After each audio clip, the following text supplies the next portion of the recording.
The King Who Would Have a Beautiful Wife, from the Pink Fairy Book, edited by Andrew Lang. 50 years ago there lived a king who was very anxious to get married, but as he was quite determined that his wife should be as beautiful as the sun, the thing was not so easy as it seemed, for no maiden come up to his standard. He commanded a trusty servant to search through the length and breadth of the land till he found a girl fair enough to be queen, and if he had the good luck to discover one, he was to bring her back with him. The servant set out at once on his journey. He sought high and low in castles and cottages, but though the pretty maidens were plentiful as blackberries, he felt sure that none of them would please the king. One day he had wandered far and wide, and was feeling very tired and thirsty. By the roadside stood a tiny little house, and here he knocked and asked for a cup of water. Now in this house dwelt two sisters, and one was 80 and the other 90 years old. They were very poor, and earned their living by spinning. This had kept their hands very soft and white, like the hands of a girl, and when the water passed through the lattice, and the servant saw the small delicate fingers, he said to himself, "A maiden must indeed be lovely if she has a hand like that," and he made haste back and told the king. "Go back at once," said his majesty, "and try to get a sight of her." The faithful servant departed on his errand without losing any time, and again he knocked at the door of the little house and begged for some water. As before, the old woman did not open the door, but passed the water through the lattice. "Do you live here alone?" asked the man. "No," replied she. "My sister lives with me. We are poor girls and have to work for our bread." "How old are you?" "I am 15, and she is 20. Then the servant went back to the king and told him all he knew, and his majesty answered, "I will have the 15-year-old one. Go and bring her here." The servant returned a third time to the little house and knocked at the door. In reply to his knock, the lattice window was pushed open, and a voice inquired what he wanted.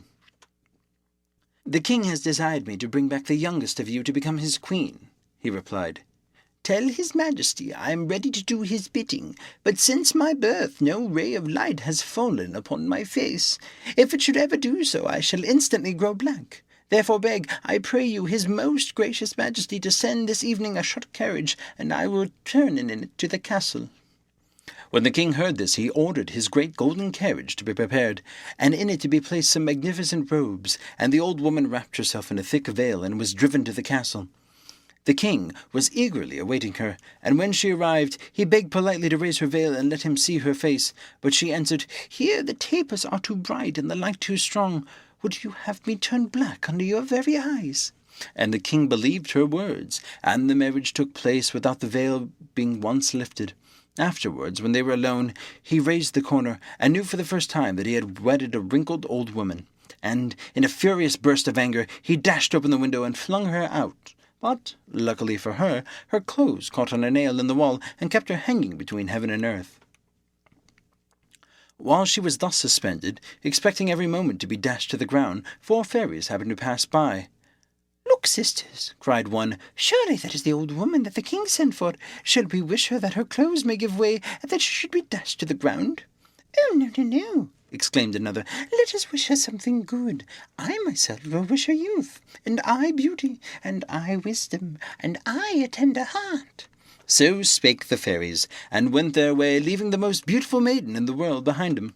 The next morning, when the king looked from his window, he saw this lovely creature hanging on a nail. "Ah, what have I done? Surely I must have been blind last night."